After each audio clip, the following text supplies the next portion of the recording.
Another example is to put in a surplus category so you can see how much extra over and above your budget you're actually generating or you're ending up with.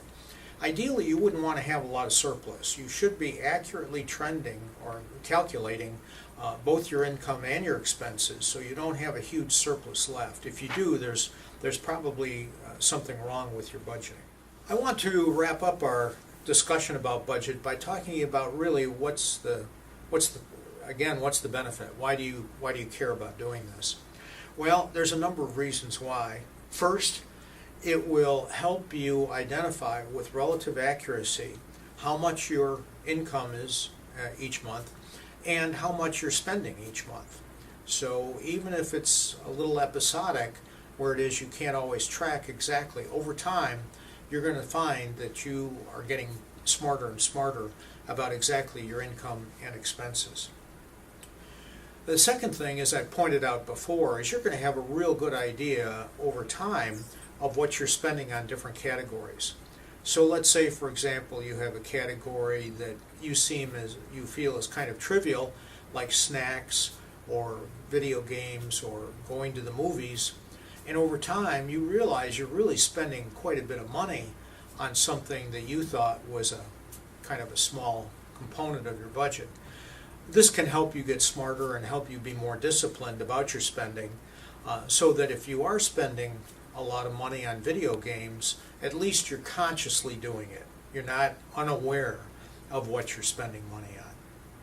A final category benefit is it helps you stay on task, stay on budget, allows you to hold yourself accountable for both your income and your expenses, and allows you to make sure that you're saving your 20%. And ultimately, that's one of the really important component parts of why we do a budget, is to make sure we've got money in the important categories that we need it for.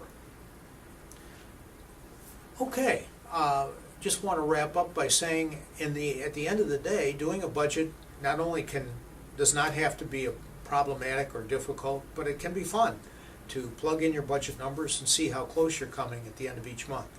So I encourage you to see it as a positive exercise, not as a drudge.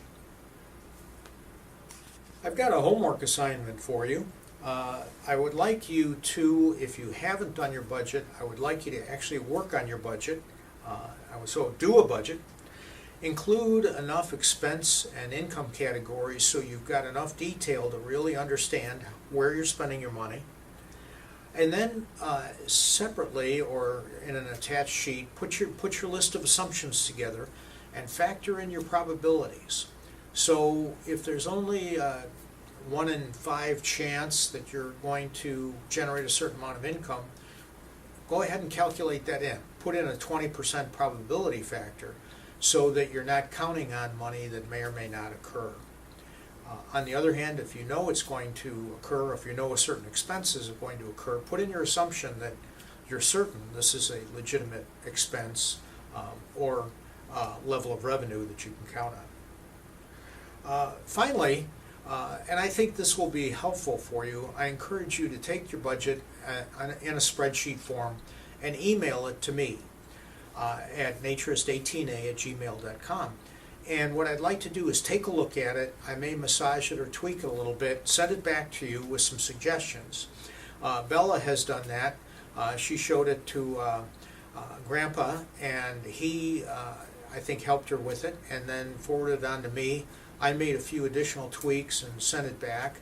And so Bella now has a budget that she's working with, and I think she's really got a really good document that she can work with. I'd like to do the same for everyone.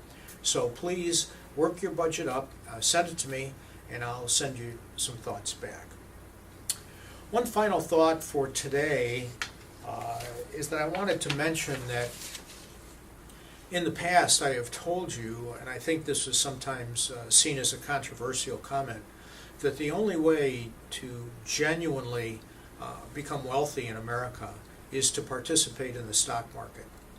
You may have a good job and you may make a good amount of money, but the fact is, to genuinely become wealthy, you need to participate in the market. And I ran across an article recently that said, here's 5 ways to become wealthy outside of the stock market. I thought you'd be interested in seeing this. So I'm sharing with you what the contents of that article were. And you'll see that there are things like rental properties, commercial property, franchises, and then a whole series of things like peer-to-peer lending. What I wanted to demonstrate by this is, yes, there are methods by which you can become genuinely wealthy. As a matter of fact, I participate in 2 of these categories. As many of you know, I have a commercial office building, and that commercial property has turned out to be very beneficial financially for me over the years. I also have a vacation property that's an investment that I intend to turn around at some point for a profit. So I have participated in some of these techniques. A couple of problems with these. Number one, it takes a good amount of money to get started in each of these ventures. And the same is true with a franchise, by the way, or even peer-to-peer lending. So it takes a certain amount of money to be aggregated before you can get into some of these ventures. And the second thing is there's a considerable amount of risk associated with each of these activities. Not that they may not be lucrative, but with higher risk, you may get higher reward, but the higher risk is a concern. The kinds of investments that I'm going to talk with you about in the future in the market are those that have a much more manageable risk factor, and you can enter and participate at a much lower level of cash availability. So those are some reasons why I continue to maintain your participating in the market is the smartest, perhaps easiest, and best way to get into the market and genuinely begin to acquire wealth. Well, that's all the time we have for Fun with Finance today. Thank you for being here. I look forward to seeing you next time.